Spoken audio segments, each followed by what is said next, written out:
Welcome to Go Green Radio, everybody. So glad that you could join us. We are talking about a very important topic today. EdTrust has recently released a new paper entitled Why Environmental Justice is Educational Justice. It should come as no surprise that climate change is amplifying existing inequalities that disproportionately affect students of color and students from low income backgrounds. And so we're going to be talking about what these students are experiencing, what they will experience, and most importantly, what education leaders in our country can do to address these issues based on the recommendations that EdTrust has for us. Our guest for this segment is Dr. William Rodick. Will is the P12 practice lead at EdTrust and researches and writes about P through 12 curriculum and instructional practice. And so we're so excited to have you, Dr. Rodick. And I'd like to start by having you give us an overview of this new paper that is, again, entitled Why Environmental Justice is Educational Justice. Help our listeners understand the target audience for this paper and why this is such an important topic. Yeah, thank you so much, Jill, for having me on to talk about this. This is a brief that I put together with my colleague, Kristen Hengen. She's actually now with another organization called Undaunted K-12 that does really important work in this area.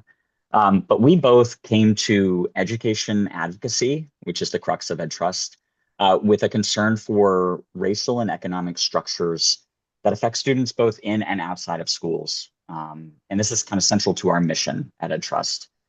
And it became apparent just as Kristen and I were talking about the various education policy issues that we work on, that we're also always talking about environments, though often implicitly.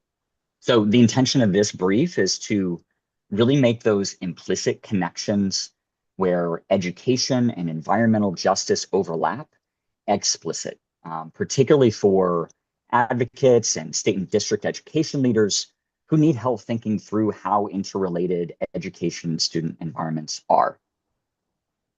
Absolutely. And you lay out in the paper six principles and they also come with recommendations. And I want to walk through those principles so that we can get an idea of what you all are writing about, what our advocacy listeners can advocate for, and probably most important for all of our education leaders who are listening, what they can be doing at every level.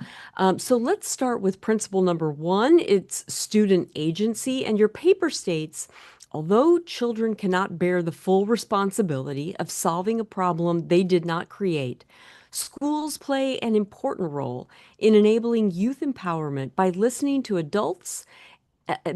to students and providing opportunities for action. Talk to us about what education leaders at every level can do to promote student agency.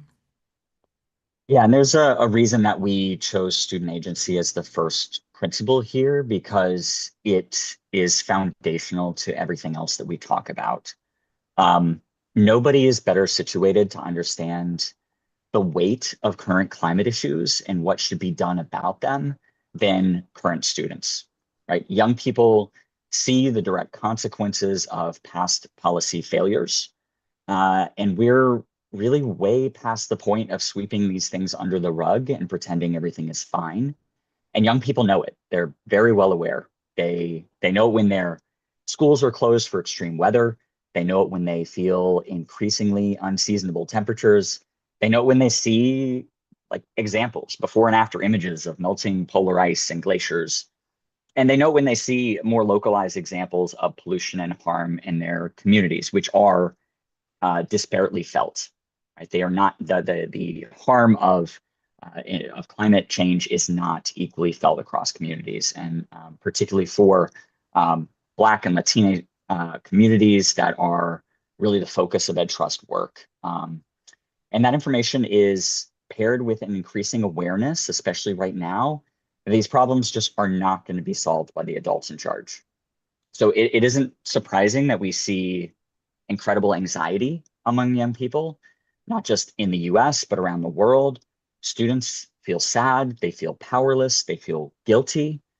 And our response to that has to be through education. Um, and not just what we teach students, but an education that builds students up to be the leaders that they'll have to be as they inherit a crisis that has been decades in the making. We mentioned this in paper. The antidote to student anxiety is empowerment.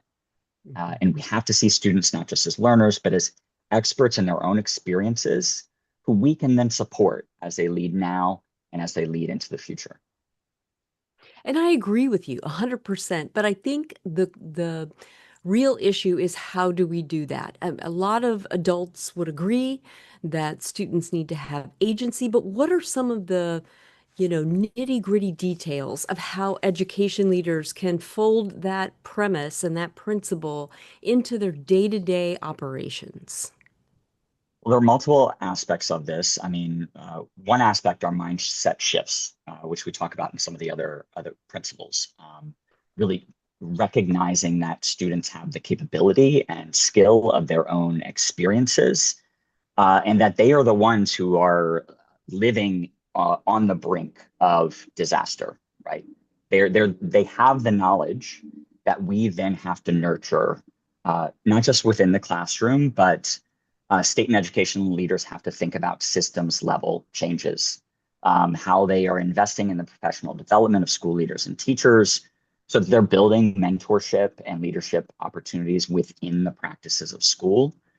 And this is kind of a critical point across all of these, is just how districts are thinking about shifting the relationships between educators and students, so that Hmm. that teachers are creating research topics that are actually relevant to student lives, thinking of students as scientists who are encouraged to explore their own interests. Family and community engagement activities, right? Like I said earlier, these are experiences that seep across the borders of school and community. So schools have to be engaged within community to understand how they can partner in furthering student thinking and student leadership. And I'll tell you, my nonprofit, the Go Green Initiative, has been working in K through 12 school districts for nearly 25 years. And some of the ways that we do this is by helping folks that are, dealing with curriculum and working with students create projects that are very localized. It's Yeah. project-based learning 101. And so one of the things that we've helped a lot of teachers do is find their local climate action plan, if it exists. If your city has a climate action plan, if your state has a climate action plan, reveal that to students and have them look at what climate change is going to look like in their communities as it bears down, and look at some of the strategies that your community, whether it's state or local, have outlined in terms of resilience, what it's going to take to adapt to that climate change, and create some projects around adaptation. Of course, we want to talk about mitigation as well, reducing greenhouse Mhm. gas emissions. But at the end of the day, what you're going to feel with climate change is very localized. And, when students are creating projects around readying their communities for climate change, that's very empowering as well. But I also am always quick to say, do not, if you are an adult, do not abdicate your responsibility to do all that you can right now while you still have life and breath in your lungs to do your part. We cannot say, well, the kids are going to save us all. Well, they might have to, but that doesn't mean that we shouldn't be acting every day to make their future a little less burdensome. And there's a lot that we can be doing right now and should be doing to ready our communities for climate change. You also talk about resource equity, Will, and I want to give you a chance to talk about Principle 2 in this paper. Talk to us about the state of infrastructure in U.S. schools, and particularly why, and I'm quoting your paper, fixes to schools in low-income communities should be prioritized. Yeah. And I think it's probably clear for anyone listening, right? If we as adults think about what it takes for us to be productive in our work, when we do our best thinking, when we're able to think deeply, right? We are in comfortable environments. Hmm. The same is obviously true for students who are trying to learn new things every day. But we also know that schools are very unequal in terms of the physical environments they provide students. So we really encourage people to start with a baseline of recognizing there already have long been extreme resource and infrastructure inequalities, right? Because of how school Hmm. funding works in this country, those also overlap with racial and economic inequality. Um, but we also have to think about how most schools were never really built for extreme changes in weather, especially ones that were built a very long time ago. Climate is different than when some of the older schools were first constructed. So Hmm. schools that never needed AC in the past are now overheating. Schools that didn't have to provide heat during the winter now really have kids coming to classrooms in coats. It creates Hmm. really difficult environments for teaching and learning, and kids just deserve better than that. Um, we we went from the largest investment in climate and clean energy in our history through the Inflation Reduction Act to, because of the poorly named One Big Beautiful Bill Act, OBA, we now are seeing a discontinuation of many clean energy tax credits that states and districts were counting on to provide greater green infrastructure for their schools. So districts are in really precarious positions right now, having to make difficult decisions and shift some of their large scale plans that they had. And so, given the history of investment in schools in this country and how unequal that investment has been, I just really hope that many of those districts are prioritizing infrastructure upgrades for historically under-resourced schools. I And I, appreciate that. yeah, Yeah, that's a great point, and it's something that we can't emphasize enough. And we talk about it a lot on Go Green Radio. And I think that it's something that a lot of people do not realize. The average taxpayer doesn't realize how inequitable infrastructure expenditures and budgeting are across the country. And I really appreciate your attention to it in this paper. We've got to take a quick commercial break, but when we come back, we are going to be joined by Reverend McKinley. We have much more with Dr. Rodick, so don't go away, folks. There's more Go Green Radio right after this.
Welcome back to Go Green Radio, everybody. I am so glad that you could join us because we are talking about a very important topic.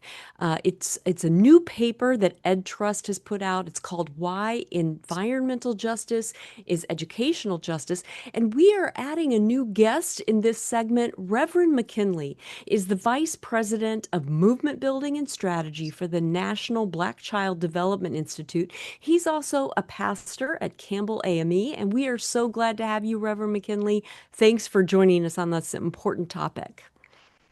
Thank you so much, Jill, and thanks to Go Green Radio. It's wonderful to be with you all today. Well, I would love for you to talk to our listeners about the mission and the work of the National Black Child Development Institute and how Ed Trust's new paper aligns with your organization's focus. Yeah, no, thank you so much for that question. The National Black Child Development Institute is an organization that has been committed to Black children and families for over 50 years. We are an organization we describe ourselves as the preeminent think and do tank, and we've been dedicated to the well-being of Black children and families from the ages of birth through 8 over the course of the life of our organization. We recognize that we have to not only confront the inequities that Black children face, but we have to reimagine what's possible. I really appreciated the conversation that's already happened about systems change and the importance of uprooting systems. And we at NBCDI are focused on a future vision that's shaped by Afrofuturism and a deep and unwavering belief in the wisdom of our people to shape systems that serve them. I would just name a couple things. One, our organization is powered by our National Village Network, which is in 26 locations across 18 states. We recently released our Afrofuturism and Systems Change paper, and it aligns closely with Ed Trust's paper, particularly because of our focus on every Black child having the right to breathe clean air and drink clean water. So at NBCDI, we believe that that's not a privilege and it shouldn't be a policy debate, but it is a sacred and inalienable right because we care about Black children and the world that they're born into. We have to look at the environments that they grow in and the environments that they play and live. Absolutely. Thank you for that, Reverend McKinley. And I really love your website. There's a lot of great information on it. We've got to do an episode of Go Green Radio on your paper, and we're going to make that happen. But one of the things that I'm always attracted to when I go to your website is your 8 essential outcomes that you're working towards for Black children. And one of them is that they attend a school that affirms and expands them. I'd love for you to talk to our listeners about how education leaders across our country can support Black students, particularly those who live in fence line communities. Yeah, no, I appreciate the question. So for children in communities that are beside highways, landfills, and industrial plants, we believe that affirmation must go beyond just celebrating identity. That it must also mean that we are affirming them by protecting their health and their humanity. That if a child can't breathe air freely or drink clean water, no amount of affirming words in a classroom can undo that harm. That schools have to be places where safety and justice and identity are inseparable.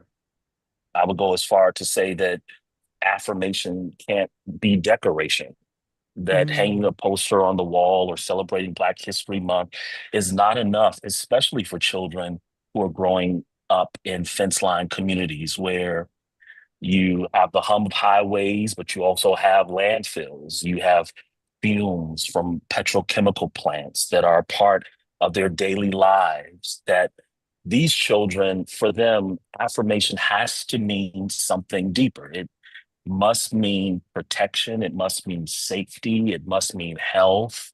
It must mean a school that refuses to separate their identity from safety, justice, and belonging.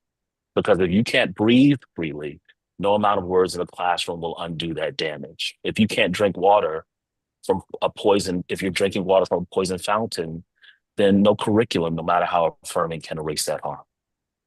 Absolutely. Absolutely. Will, I want to bring you back in because principle 3 that is outlined in your paper talks about social, emotional, and academic development. Talk to us about why states and districts should ensure that school leaders and educators receive professional development and support to help them recognize students' social and emotional needs in the context of climate change and racial injustices. Yeah, it's a great question, and I really appreciate how this builds on what Reverend McKinley was just talking about. How all of this really begins with what is concrete, the literal effects that students are feeling. There are also consequences to those physical effects, or living in fence line communities, or not having access to clean air and water. And I talked earlier about student anxiety in the face of clear and visible climate change, um, and how empowerment is truly the best antidote to that anxiety. And at EdTrust, we really emphasize that all learning is inherently social and emotional. So the physical environments that we've talked about are complemented by the need for healthy and nurturing social and emotional environments for learning. The relationships that adults model with students and their families, the intentionality of ensuring students are learning in environments where they feel safe. This is all really incredibly important for academic success and for students to thrive. And we talk about the importance for school leader and educator professional development in this space because it's really a high leverage point for changing long-standing mindsets about how adults and students interact in schools. So like the Reverend pointed at, we don't want superficial, surface level affirmations. Uh, we want adults in schools to understand that the student distress and anxiety that they feel is not something that has to be fixed or stopped so that it doesn't disrupt learning. That we need bigger shifts in classrooms to recognize that what students need is uh, learning that's related to their social and emotional health, including support and self-regulation, social awareness, communication.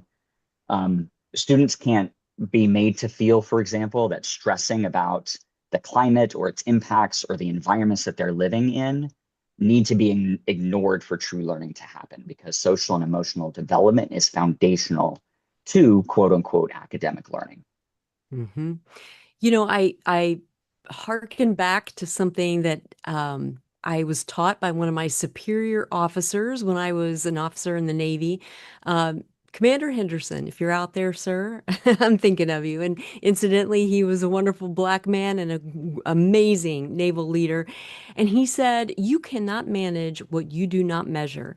And Reverend McKinley, I want you to talk to us about how we can be sure that Black students feel safe. One of your 8 essential outcomes is that Black students live and play in a safe community. And I want to know what education leaders can do, not only to think about that, but how can we know that Black students feel safe in our schools? Yeah, no, I really appreciate the question. It's at the heart of a lot of our work at NBCDI right now. So at NBCDI, when we talk about systems change, we believe that shifting systems starts with shifting mental models. And when we talk about safety for Black children, the existing mental model has always been punitive. It's been policing, surveillance, zero tolerance, discipline. And these measures don't keep children safe. They Hmm. criminalize them. And the reality is that whether we're talking about whatever definition of safety we're using, particularly ones that psychologists use, discipline safety, existential safety, interpersonal safety, learning safety, we're in a moment when safety is under attack for Black children. And Hmm. so for us at NBCDI, we are recognizing that this model has failed, and we have uh, launched an intervention called the Commission on Black Child Safety, where we're convening families and advocates and national leaders and policymakers to ask a powerful, bold question: what does true safety look like for Black children? And we're rooting our answer in an Afrofuturist lens because we want to see Black children free to grow and learn and play without fear. That a safe child is one whose culture and history are affirmed and not erased, and true safety is built on love, care, and accountability. But I really appreciate your question because educators do have a role to play. That educators can advocate for infrastructure and upgrades so that no child is forced to learn in unsafe buildings. Educators can ensure schools are included in climate and emergency planning so that children are not vulnerable when there are disasters that strike. Educators can redefine safety standards to reflect both physical and this expanded understanding of safety that even includes digital realities, which is at the heart of our work, and center Black children and their family themselves when doing this. If we do that, then safety isn't just stopping at test scores or attendance.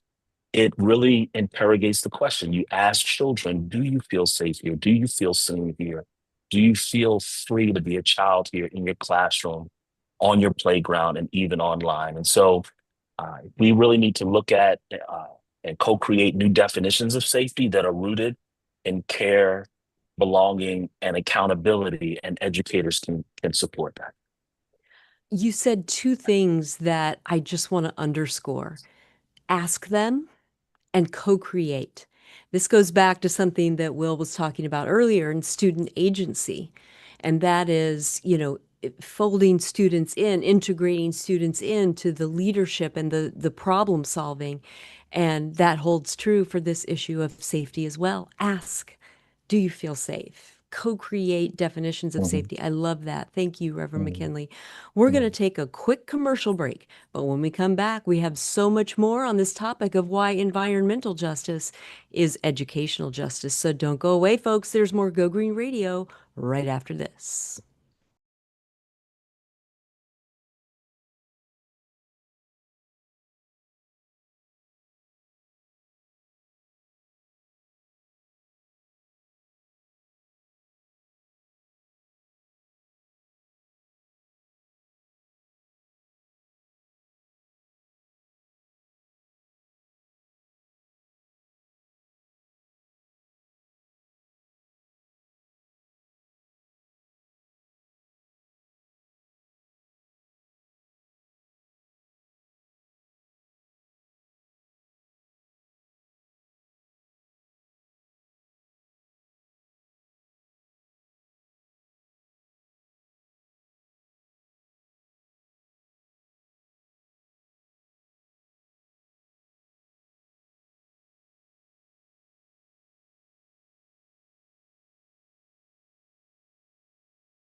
Welcome back to Go Green Radio. Thank you for joining us, and thank you to our guests for joining us today. We have Dr. William Rodick from EdTrust, and we have Reverend McKinley from the National Black Child Development Institute. And I'm so pleased that we can talk about this topic of why environmental justice is educational justice.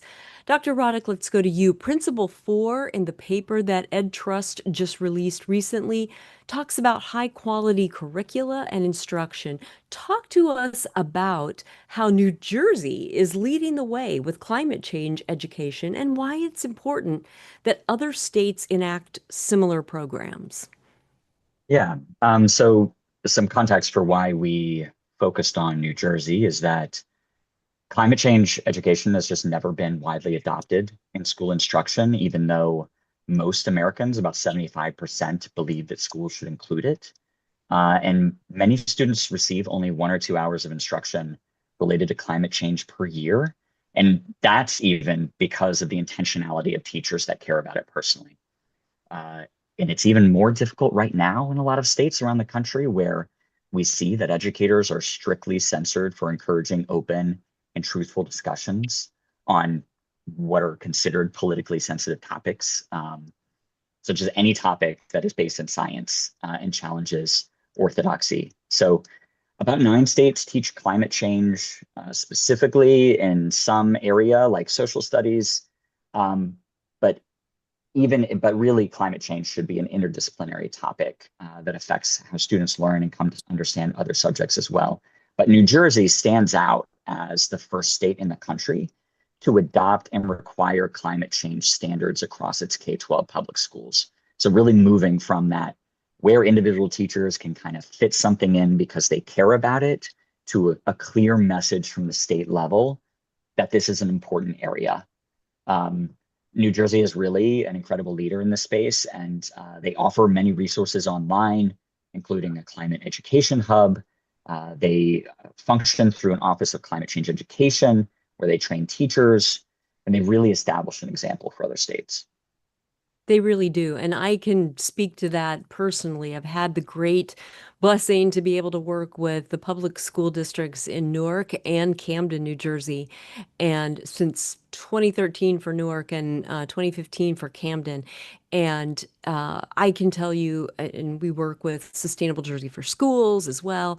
I have never seen anything from one side of the country to the other. And I live in California, so everybody thinks that we lead the way, but I've never seen anything like the way New Jersey has laid this out. And I would encourage folks to get out on the New Jersey Department of Education website and the Sustainable Jersey for Schools website to see what they have put together because it is remarkable. And a lot of it is information that schools anywhere can replicate if they want to. Reverend McKinley, I want to go back to your 8 essential outcomes that your organization, the National Black Child Development Institute, is championing. And one of it is breathes clean air and drinks clean water. And this couldn't be more basic, couldn't be more vital to health and well-being. And yet we know that many Black children and children of all ethnicities are going to school in communities where they do not breathe clean air or drink clean water. How can we help education leaders rectify this? Yeah. So studies show that Black children are nearly twice as likely as white children to have asthma and are 10 times as likely to die from asthma-related complications. More than 9 million lead service lines still deliver water across the United States, and Black children and their families in low-income communities are disproportionately affected by aging infrastructure. Mhm. In some cities, Black children are up to 5 times more likely to have elevated blood lead levels than their white peers, and it's a direct result on their brain development and their ability to learn. Mhm. And Jill, as you shared at the beginning, I come to this work as a person of faith and as a pastor, and I believe that it's a moral failure to ask any child to achieve academically while denying them the basic human right to breathe clean air and drink clean water. And Mhm. so at NBCDI, when we say that every Black child has the right to breathe clean air and drink clean water, we're not just naming an aspiration, we're naming a crisis. But here's the truth, that Black children are more likely than any other group in this nation to, while they live in these conditions, to still, despite their geography, express the brilliance and the amazing, remarkable capability, their infinite possibilities, despite having to combat decades of disinvestment. So Mhm. NBCDI says that clean air and clean water has to be declared as a civil right. It has to be seen in that way so that schools and communities recognize that they have a responsibility to protect not just the privileges children enjoy, but they also have a responsibility to protect this right for children. Last thing I'll just mention is that in Baltimore, we see that 1 in 5 children suffer from asthma, and asthma is now the leading cause of school absences in Baltimore. And every day that's a missed day represents a lost day of learning and a stolen opportunity. And so schools need to make this investment in clean air technology and health supports that aren't just protecting lungs, but they're also protecting futures.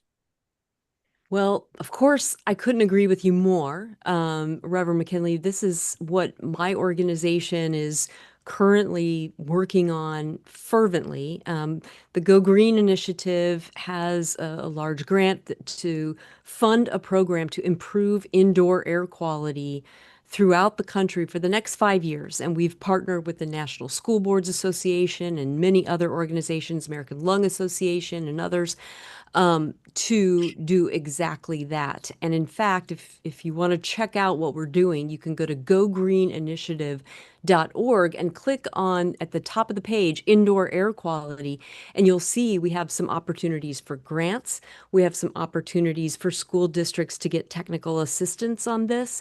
And we have all kinds of opportunities, and they are focused primarily on low income and tribal communities. So for communities out there that may fall into those categories, please don't miss the chance to take advantage of these grants and this technical assistance that we have to offer for the next 5 years. Dr. Rodick, back to you. There's a principle in Ed Trust's paper, Why Environmental Justice is Educational Justice, that talks about STEM identity. And I want you to help us understand the following important concept in the paper. You say students should have access to an engaging and meaningful STEM curriculum that is connected to their identities and local contexts. Help us understand that. Yeah, so one thing that is consistently bipartisan, even in this current political context, is a recognition that STEM education and careers just have high potential for the future of today's students. What has less consensus across the political aisle in the face of affirmative action bans and clear threats to faculty, university faculty, especially Black university faculty and leaders, is a wide disparity in access to STEM education and careers, particularly for Black and Latino students and young women. So the answer to that disparity in access is helping students recognize their own expertise in the sciences by intentionally emphasizing learning that meaningfully engages the environments they live in. And I'll point that back to what Reverend McKinley said earlier about an Afrofuture perspective, because this is about identifying and incorporating meaningfully the expertise and knowledge that students experience, particularly those who are in fence line communities, who are on the front lines of pollution and harm. Like, they are the ones with questions that need to be explored in classrooms. And we need to help students see that they are scientists who can use the scientific process to answer questions they have. This builds on the need for what I discussed earlier about interdisciplinary climate change education that is really place-based, hands-on, and connects to those local environments students live in. Absolutely. Thank you for that, Dr. Roddick. So important. Reverend McKinley, one of your 8 essential outcomes for the National Black Child Development Institute is that Black children will be seen as a child. And I anticipate that many of our listeners will not understand why this is on your list of 8 essential outcomes. And I would love for you to help us understand the problem of Black children being adultified and what schools can do to eliminate this barrier for Black students. Yeah. Well, let me just say something that's simple, but I hope is powerful. Black children are children, period. Yes. And yet, in this nation, too often people refuse to see them that way. In classrooms, they're disciplined more harshly. In courtrooms, they are denied grace. On playgrounds, they're watched with suspicion instead of wonder. What should be laughter and learning too often becomes surveillance or punishment. It is a stripping away of innocence that happens, the right to be young, the right to make mistakes, the right to be protected. That's all of that is adultification. I mentioned earlier that all of our systems change work at NBCDI starts with acknowledging existing mental models and then building and shifting to Afrofuturist ones. And the existing mental model treats Black children as miniature adults and as if they're resilient enough to endure repeated trauma and strong enough to be denied tenderness and undeserving of the allowances that are given to their peers. This is not just a perception problem, it's the legacy of enslavement and dehumanization that echoes in today's policy.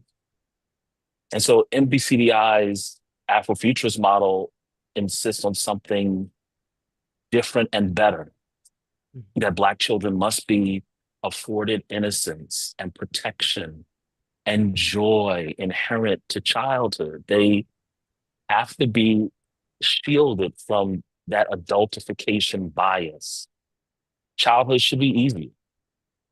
Childhood is for being and not becoming.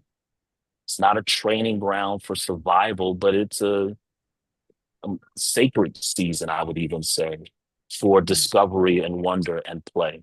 So we believe that schools can do a lot to help with adultification. They can train educators to recognize and interrupt their own bias. They can reform discipline policies that criminalize rather than care. And they can build classrooms rooted in empathy, not control, where grace is given, where curiosity is encouraged, and mistakes are met with guidance instead of punishment. I love that. That's a beautiful future. That's a beautiful vision. And I hope that our listeners will be inspired to join and help bring about that vision. Thank you for that. We're going to take a quick commercial break, but when we come back, we have much more. So don't go away. There's more Go Green Radio right after this.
Welcome back to Go Green Radio. Thank you for tuning in.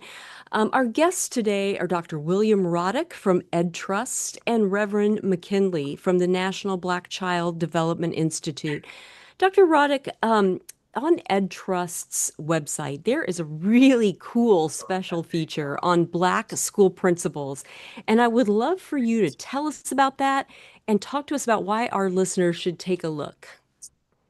Yeah, thank you for highlighting that project. I love this as a project that also an audience member of, just as I'm a colleague of the one who put this together. This was really a labor of love for Leticia Marrero, who is a resident author. She wrote a book recently called Salsa Magic, and she's also our editorial director at EdTrust. And for this special project, she situated it in an interview with historian Dr. Leslie T. Fenwick, who is Dean Emerita at Howard University School of Education. And this is a multimedia project that really tells the story of how 100,000 Black educators lost their jobs as a result of Brown v. Board. It's something that I situate my work in is really making sure we're doing honest reflections of our history and ensuring that those deep considerations of history in the present are integrated in our classroom. And that's really the center of this project. And then that project fast forwards 71 years later with Leticia traveling across the country to interview principals from Fresno, San Antonio, Baltimore City, and DC public schools to get their stories and experiences to see the through line from our history to present day. Well, and I just have to say, I mean, I haven't finished. There's a lot to go through and it's so fascinating, but it's so well done. The layout is beautiful, the videos, the photos, the text. It's fascinating, it's illuminating, but it's also entertaining. It's fun to watch the story unfold.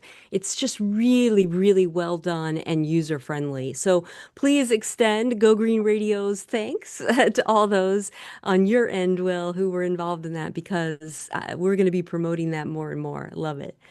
Um, Reverend McKinley, one of your 8 essential outcomes for Black children on the National Black Child Development Institute website is that they can hang out on a safe and appropriate internet.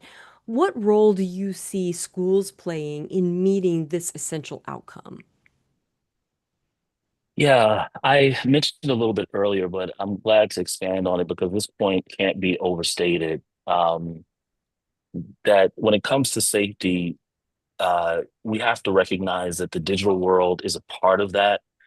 And today, the digital world is the real world for our children.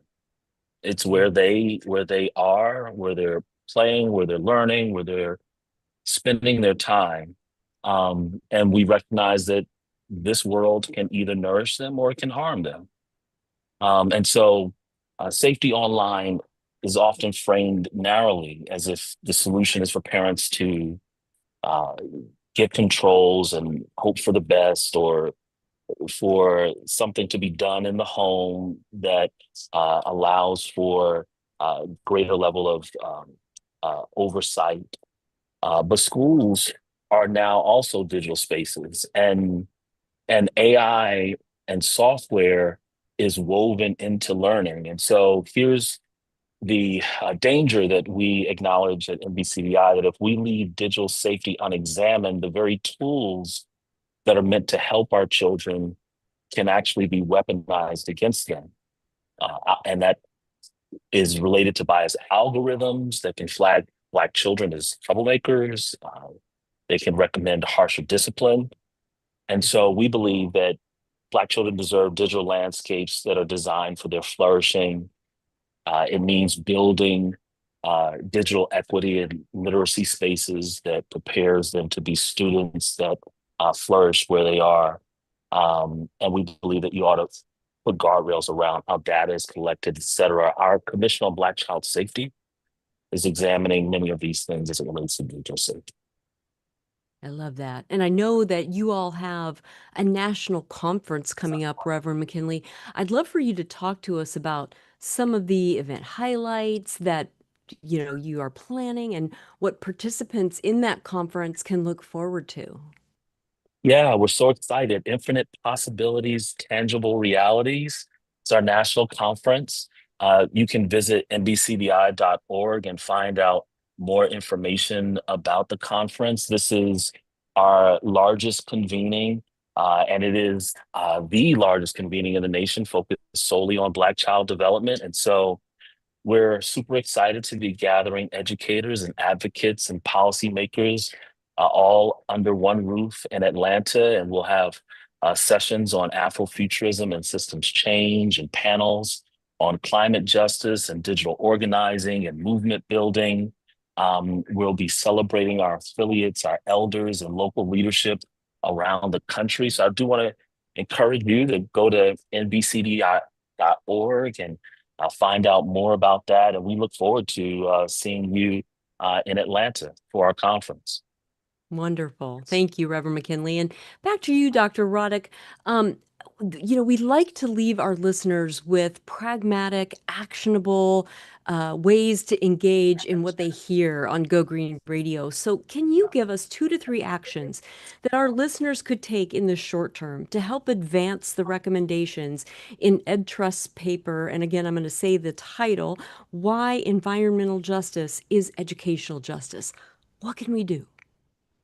Yeah, I'd say if any of your listeners can do something as simple as talking to their teachers or school leaders, but if they can encourage district leaders to think about how they intentionally integrate environmental justice in instruction, and how they engage communities in those efforts, I think that's very powerful and important. I think showing up and fighting, especially right now, as districts are unsure of how they're going to manage unprecedented cuts to grants that they have been provided, how they're going to spend that money to make sure that that money goes to the schools that have the highest need and who are in communities with the highest need. And I think everything that we've talked about is situated in the need for a strong public education. So if listeners can attend school board meetings, talk to representatives about the need to show up for kids and defend in support of public education, and that's critical for anything else we discuss. Well, I thank you for that. That was a great to-do list. And I want to also talk about one last piece in your paper. It discusses a case study from Delaware, and this is what the paper says. Building on the state's climate action plan, the Delaware Department of Education, in partnership with Advanced CTE, is working to integrate environmental literacy into statewide CTE pathways so that middle and high school students will gain a deeper understanding of the environment and sustainability in relation to careers and be prepared for the millions of green jobs that will be created in the future. We have just a minute or so left. Can you tell us just a little bit more about that case study? Yeah, so a few years ago, Advanced CTE partnered with the Delaware Department of Education and NOAA, the National Oceanic and Atmospheric Administration, and they developed a framework that helps CTE educators integrate these environmental literacy competencies in existing curricula. And like we were talking about New Jersey, kind of setting the stage for other states to think about standards. This is an excellent model for integrating competencies in curricula. And I encourage your listeners to check out the resources that are associated with that model. The case study that you mentioned delves into the work to develop those competencies, reflection questions, lessons learned, kind of the process of those stages of development, and kind of how they plan to move forward from here. Thank you for that, Dr. Rodick. I want to thank you both so much, Reverend McKinley and Dr. Rodick, for being with us today. I also want to thank our listeners for tuning in. We're going to be here same time, same place next week with more Go Green Radio. Until then, have a wonderful week and do something in your life